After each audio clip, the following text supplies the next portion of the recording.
الشیطان الرجیم بسم اللہ الرحمن الرحیم۔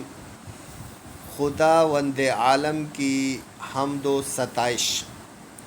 سب تعریف اس اللہ کے لیے ہے جو ایسا اول ہے جس کے پہلے کوئی اول نہ تھا، اور ایسا آخر ہے جس کے بعد کوئی آخر نہ ہوگا۔ وہ خدا جس کے دیکھنے سے دیکھنے والوں کی آنکھیں عاجز اور جس کی توصیف و ثنا سے وصف بیان کرنے والوں کی عقلیں قاصر ہیں۔ اس نے کائنات کو اپنی قدرت سے پیدا کیا ہے اور اپنی منشاء ازلی سے جیسا چاہا اسے ایجاد کیا، پھر انہیں اپنے ارادے کے راستے پر چلایا اور اپنی محبت کی راہ پر ابھارا۔ جن حدود کی طرف انہیں آگے بڑھایا ہے ان سے پیچھے رہنا، اور جن سے پیچھے رکھا ہے ان سے آگے بڑھنا ان کے قبضہ اور اختیار سے باہر ہے۔ اسی نے ہر ذی روح کے لیے اپنے پیدا کردہ رزق سے معین اور معلوم روزی مقرر کر دی ہے۔ جس سے زیادہ دیا ہے اس سے کوئی گھٹانے والا گھٹا نہیں سکتا، اور جس سے کم دیا اس سے کوئی بڑھانے والا بڑھا نہیں سکتا۔ پھر یہ کہ اسی نے اس کی زندگی کا ایک وقت مقرر کر دیا ہے اور ایک معینہ مدت اس کے لیے ٹھہرایا ہے، جس مدت کی طرف وہ اپنی زندگی کے دنوں سے بڑھتا اور اپنے زمانے زیست کے سالوں سے اس کے نزدیک ہوتا، یہاں تک کہ جب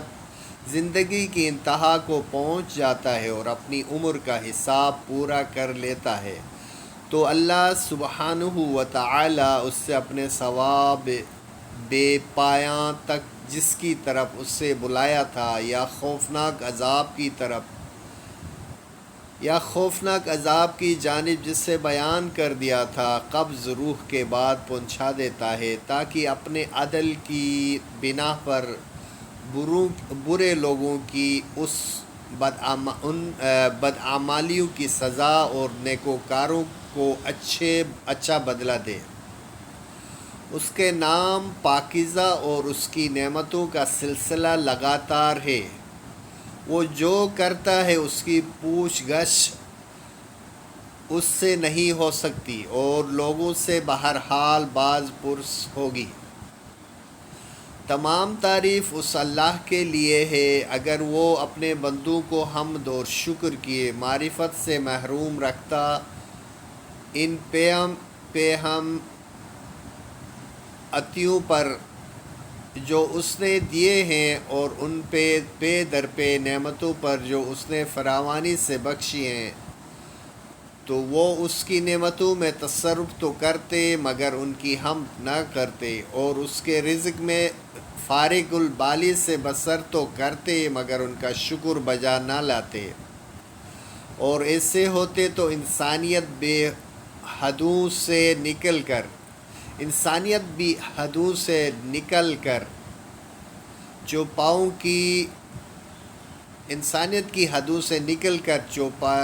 کی حد میں آ جاتے ہیں، اور اس توصیف کے مصداق ہوتے ہیں جو اس نے اپنی محکم کتاب میں کی ہے، کہ وہ تو بس چوپایوں کے مانند ہیں بلکہ ان سے بھی زیادہ راہ راست سے بھٹکتے ہوئے ہوں۔ تمام تعریف اللہ سبحانہ و تعالی کے لیے کہ اس نے اپنی ذات کو ہمیں پہچنوایا اور حمد و شکر کا طریقہ سمجھایا، اور اپنی پروردگاری پر علم اور اطلاع کے دروازے ہمارے لیے کھول دیے، اور توحید میں تنزیہ اور اخلاص کی طرف رہنمائی کی، اور اپنے معاملہ شرک اور کج روی سے ہمیں بچایا۔ ایسی حمد جس کے ذریعے ہم اس کی مخلوقات میں سے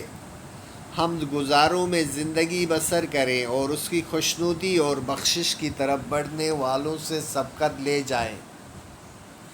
ایسے ہم جس کی بدولت ہمارے لیے برزخ کی تاریخیاں چھٹ جائیں اور جو ہمارے لیے قیامت کی راہوں کو آسان کر دے، اور حشر کے دن مجمع عام میں ہماری قدر و منزلت کو بلند کر دے، جس دن ہر ایک کو اس کے کیے کا بدلہ دیا جائے گا اور ان پر کسی طرح کا ظلم نہ ہوگا، جس دن کوئی دوست کسی دوست کے کچھ کام نہ آئے گا اور نہ ان کی مدد کی جائے گی۔ ایسی ہم جو ایک لکھی ہوئی کتاب میں ہے جس کی مقرب فرشتے نگہداشت کرتے ہیں، ہماری طرف سے بہشت بری کے بلند ترین درجات تک بلند ہوتی، ایسی ہم جس سے ہماری آنکھوں میں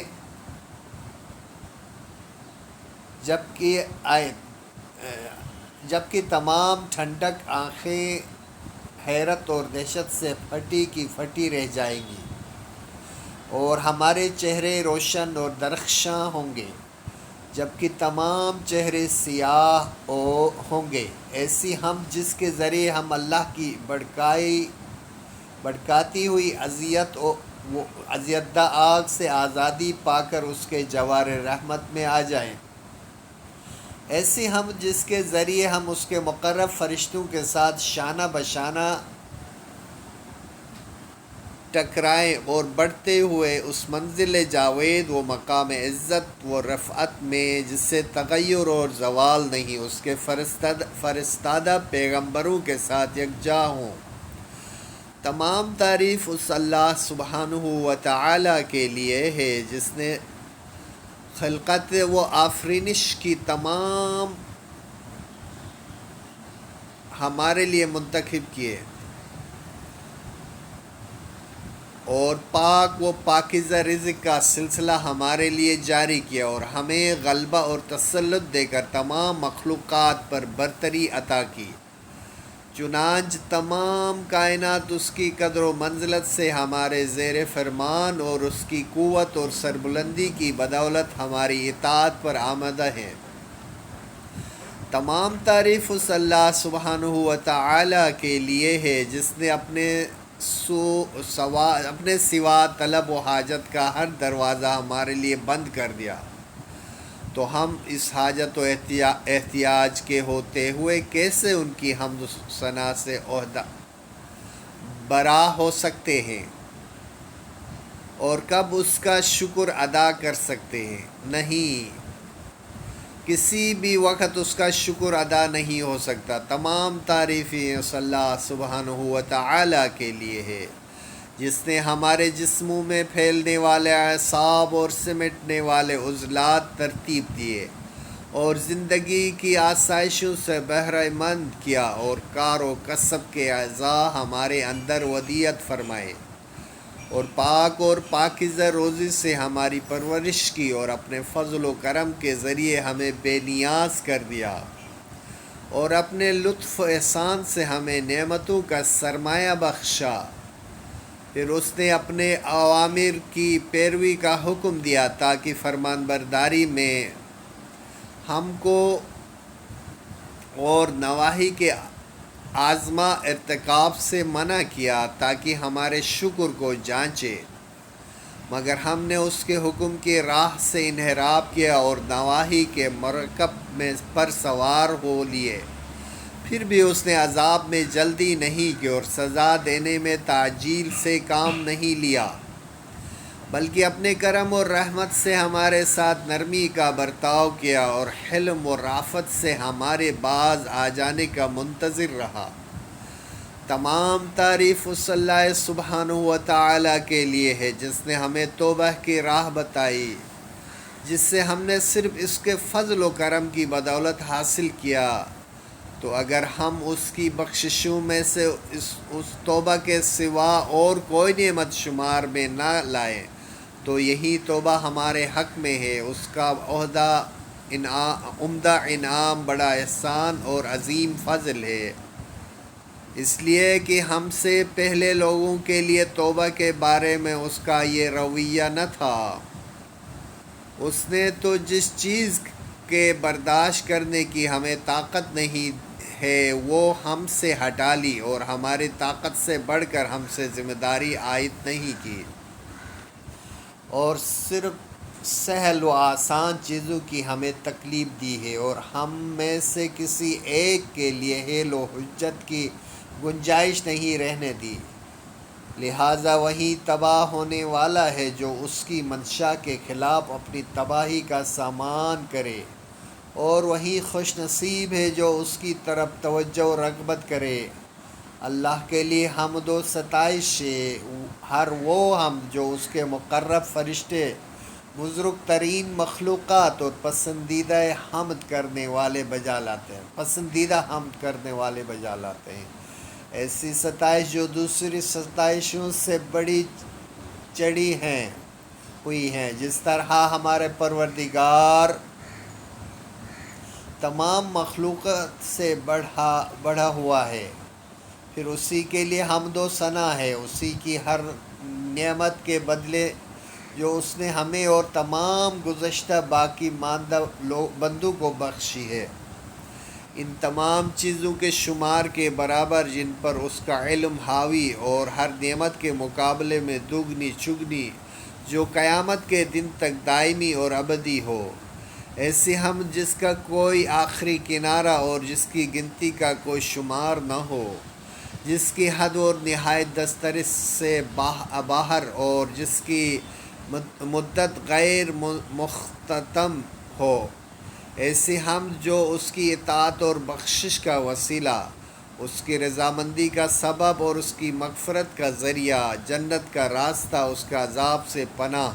اس کے غضب سے امان، اس کی اطاعت میں معین، اس کی معیت سے مانع اور اس کے حقوق و واجبات کی ادائیگی میں مددگار ہو،